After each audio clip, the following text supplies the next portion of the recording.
गुलाबजाम बनवण्यासाठी मी पावशर खवा घेतलेला आहे। आता ह्या पावशर खव्यासाठी आपल्याला किती पाक लागणार आहे, तर पहिले सर्वप्रथम आपण पाक बनवूया। गॅसवरती एक भांडं ठेवलं आहे आणि गॅस ऑन केलेला आहे।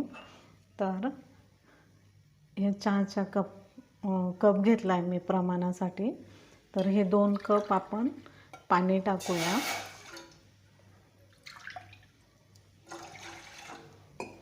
आणि ह्याच कपाने आपण 2 कप साखर टाकणार आहोत।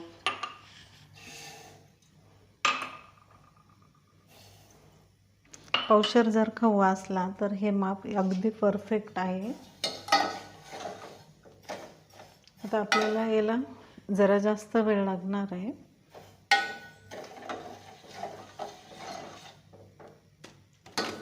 साखर आता वितळली आहे आणि आपल्याला 1 तारी किंवा 2 तारी पाक नाही बनवायचा आहे। फक्त थोडंसं आपल्याला बोटाला चिकटल्यासारखं थोडंसं वाटलं की लगेच गॅस बंद करायचा आहे। अजून थोडा वेळ बाकी आहे, याला आपण थोडंसं होऊ देऊ आणि नंतर चेक करू। आपला पाक आता तयार झालेला आहे, हे बघू शकता तुम्ही। थोडंसं चिकट हाताला वाटतंय। आता मी गॅस बंद करते आणि यात आपण 1 चमचा विलायची टाकू।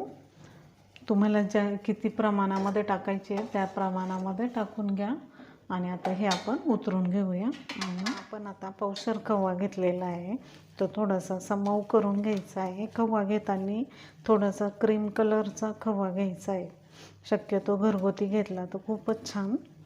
आणि आता एवढ्या पावशर खव्याला मी ह्या साईजची 2 वाट्या मैदा वापरणार आहे।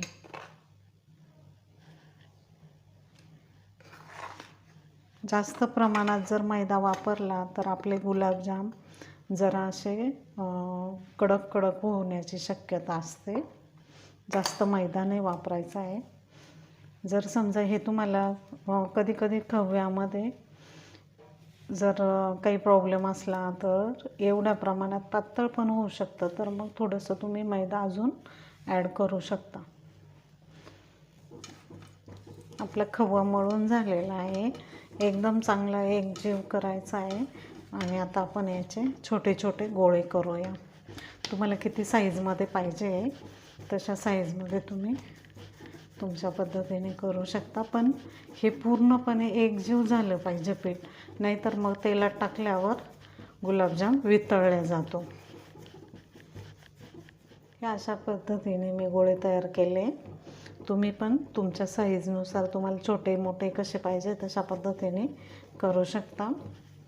आता माझे 7-8 गोळे तयार करून झालेले आहेत, बाकी मी नंतर करणार आहे। आता मी तेल पण कमी गॅसवरती तापत ठेवलेलं आहे। तेलात टाकूया। गॅस एकदम लो फ्लेमवरती ठेवायचा आहे, वाढवायचा नाही आहे, कारण हे खूप नाजूक असतं।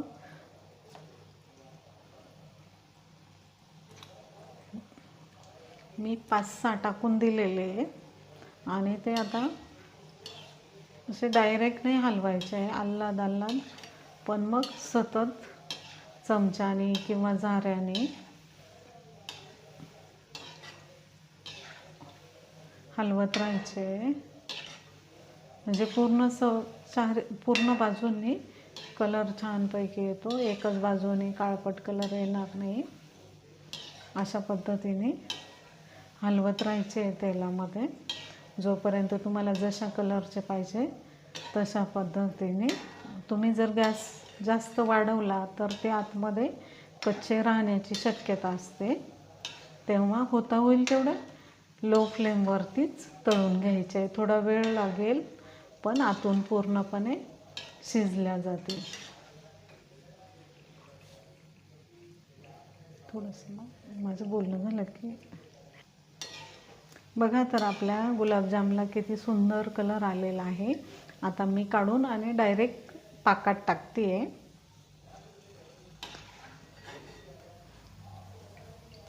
आता पुन्हा राहिलेले बाकी जे राहिलेत ते मी तळून घेते आहे। तुम्ही पण अशाच पद्धतीने तळून घ्या। गुलाबजाम बनून तयार रेडी झालेले आहेत, किती सुंदर दिसत आहेत। तुम्ही पण घरी बनवून पहा, खाऊन पहा। आवडल्यास लाईक आणि सबस्क्राईब करायला विसरू नका।